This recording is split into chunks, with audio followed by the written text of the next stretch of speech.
Update muna tayo mga kapatid. Dumistansya ang Palasyo ng Malacanang sa naging desisyon ng Senado na i-remand o ibalik sa Kongreso ang Articles of Impeachment laban kay Vice President Sara Duterte. Sa press briefing kanina ni Palace Press Officer Undersecretary Claire Castro, sabi niya habang abala ang mga senador na ipagtanggol ang procedure at ang iba naman abala para depensahan si Vice President Sara Duterte. Si President Bongbong Marcos naman daw ay nakafocus sa kanyang trabaho para daw maging mas maayos ang buhay ng taong bayan. Pero syempre ang paniniwala ng Malacanang wala namang epekto sa Pangulo kung ano man ang naging desisyon ng Senado dahil una sa lahat hindi naman daw kasama ang Pangulo sa pakikipagtagisan ng talino o pakikipagdebate tungkol sa usaping ito. Ang gusto lang naman daw ng Pangulo, hindi lamang sa impeachment trial kundi sa pangkalahatan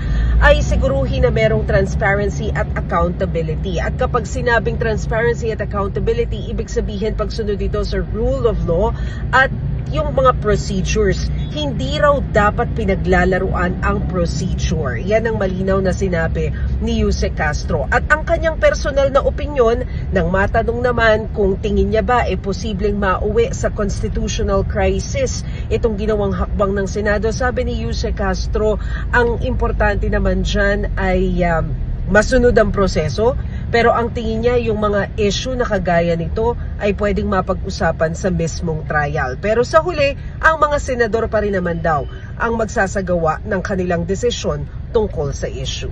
At yan muna ang pinaka-latest mula sa Malacanang. Ako po si Maricel Halili. Magandang araw.